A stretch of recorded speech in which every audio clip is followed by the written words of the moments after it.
જય હિન્દ વિદ્યાર્થી મિત્રો, હું હેમંત શાહ ફરી એક વખત તમારા સમક્ષ એક નાનકડી વિનંતી લઈને હાજર થયો છું. તો જેવી રીતે તમને બધાને ખબર છે કે આવતીકાલથી પોલીસ કોન્સ્ટેબલ માટે ડોક્યુમેન્ટ વેરિફિકેશન શરૂ થવા જઈ રહ્યું છે. તો આજે હું આવ્યો છું એના પાછળનું કારણ મારે એ વિદ્યાર્થીઓને એ બાળકોને એક હાથ જોડીને વિનંતી કરવી છે કે જો તમારું સિલેક્શન ઓલરેડી પહેલાં કોઈ ભરતી પ્રક્રિયાઓમાં થઈ ગયું, કારણ કે તમને ખબર છે કે તાજેતરમાં ઘણી બધી ભરતી પરીક્ષાઓના રિઝલ્ટ આવ્યા. ઘણા બધા વિદ્યાર્થી એવા હશે જેમનું ક્યાંક CCE ગ્રુપ એમાં થઈ ગયું હશે, ઘણા બધા વિદ્યાર્થીઓનું કદાચ CCE ગ્રુપ બીમાં સિલેક્શન થઈ ગયું હશે, ઘણા બધા એવા હશે કે જેમનું AMC ક્લર્ક છે, RMC ક્લર્ક છે, અથવા તો ગુજરાત હાઈકોર્ટ છે, અથવા તો અન્ય કોઈ પણ સરકારી નોકરીમાં તમે લોકો ઓલરેડી પસંદગી પામી ચૂક્યા છો.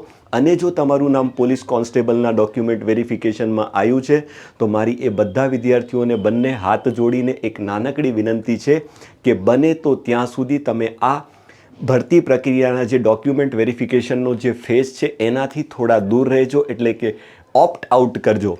એનો ફાયદો તો તમને બધાને ખબર છે કે ભાઈ, જો તમને જાણો છો કે આપણો એક જ મુદ્દો છે કે કોઈ એક પણ આપણી પોલીસ કોન્સ્ટેબલ માટેની સીટ બાકી ન રહે ને, એ આપણો મેઇન મુદ્દો છે, હે ને. એટલે કદાચ તમને ખબર છે કે એક સરકારી નોકરીની વેલ્યુ શું છે તમને ખબર છે, અને આજે તમે સરકારી નોકરીમાં પસંદગી પામ્યા છો તો એ સ્ટ્રગલને યાદ કરો, તમારી એ મહેનતને યાદ કરો, તમારા એ ઉજાગરાને યાદ કરો, હે ને. તમે ઘણું બધું જીવનમાં ગુમાવ્યું છે, ત્યારે જઈને ખૂબ કઠોર પરિશ્રમના અંતે કોઈની 1 વર્ષની તૈયારી, કોઈની 2 વર્ષની તૈયારી, કોઈની 4 વર્ષની તૈયારીના અંતે જો આપણું સિલેક્શન થાય.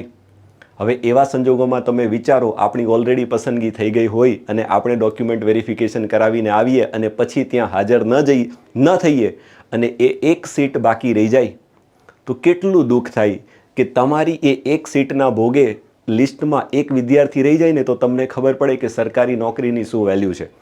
એટલે મારી તમને ખાસ હાથ જોડીને વિનંતી એટલી છે કે બને ત્યાં સુધી જો તમારું કન્ફર્મ છે કે ભાઈ મારે આની અંદર જ જવાનું છે, અને હજી મેં ઘણા બધા વિદ્યાર્થી એવા પણ જોયા છે, 2 વિદ્યાર્થી જોડે તો મારી ટેલિફોનિક વાત થઈ છે, એમાં એમનું એવું કહેવું હતું કે સર હજી મારું નક્કી નથી કે હું કોમાં જઈશ, એટલે હું પહેલાં ડોક્યુમેન્ટ વેરિફિકેશન કરાવીશ ને પછી નક્કી કરીશ. તો એવા વિદ્યાર્થીઓને હું ખાસ વિનંતી કરું છું કે હજી તમારી પાસે સમય છે, એક વખત વિચારી લેજો, તમારા નિર્ણયને કન્ફર્મ કરી લેજો કે ભાઈ બસ મારે આ જ લેવાનું છે. તો બને ત્યાં સુધી આ ઓપ્ટ આઉટ એટલે કે આ ડોક્યુમેન્ટ વેરિફિકેશનની પ્રક્રિયાથી થોડા દૂર રહેજો, કે જેનાથી પાછળ રહેલા એક નવા વિદ્યાર્થીને તક મળે, હે ને. એટલે છેલ્લે એટલું કહીશ કે કદાચ આપણે આપણી જર્નીમાં કંઈ વધારે તો જીવનમાં ન કરી શકીએ કોઈ માટે, પણ કદાચ તમારો આ એક નાનકડો નિર્ણય છે, એના થકી જો કોઈને એક નોકરી મળે તો એના તમને જે આશીર્વાદ મળશે, ઉસકી જો આપકો દુઆएं મિલેગી ના, वो जीवन में कहीं ना कहीं आपको बहुत आगे ले जाएगी. એટલે આપણે ઘણી વખત કહેતા હોઈએ છીએ ને કે સાહેબ નસીબ બનાવવા માટે તમારે આવા બધા જીવનમાં નાના મોટા કામ કરવા પડશે. તો ફરી એક વખત વિનંતી છે, જે વિદ્યાર્થીઓ ઓલરેડી જેમનું ક્યાંક ને ક્યાંક સિલેક્શન થઈ ગયું છે એ વિદ્યાર્થીઓને ખાસ વિનંતી છે, અને તમે આ સેશનને છે ને એ વિદ્યાર્થી સુધી ખાસ પહોંચાડજો જેમનું ક્યાંક સિલેક્શન થઈ ગયું છે, બરાબર. તો એ લોકો આપણે એને પ્રયત્ન કરીશું. હું મારા લેવલ પર બેસ્ટ પ્રયત્ન કરી રહ્યો છું, તમે પણ તમારા લેવલ પર પ્રયત્ન કરજો, અને બધા ભેગા મળીને કંઈક એવા પ્રયત્ન કરીએ કે જેથી પોલીસ કોન્સ્ટેબલ માટેની એક પણ સીટ ખાલી ન રહે. આપણો મેઇન મુદ્દો એ છે કે એક પણ સીટ ખાલી ન જવી જોઈએ. અને એવું તો છે નથી કે ભાઈ કદાચ તમે ડોક્યુમેન્ટ વેરિફિકેશન નહીં કરાવો તો તમારી નોકરી લેવાનો તો સવાલ છે જ નથી. તમને ઓલરેડી મળી ગયું છે એટલે અમે વિનંતી કરી શકીએ, બરાબર. તો પ્લીઝ આ પ્રક્રિયાથી થોડા દૂર રહેજો જો તમારું ક્યાંક ઓલરેડી સિલેક્શન થઈ ગયું છે. તો આટલી જ મારી તમને વિનંતી છે. તો થેન્ક યુ સો મચ, તમારા બધાનો ખૂબ ખૂબ આભાર.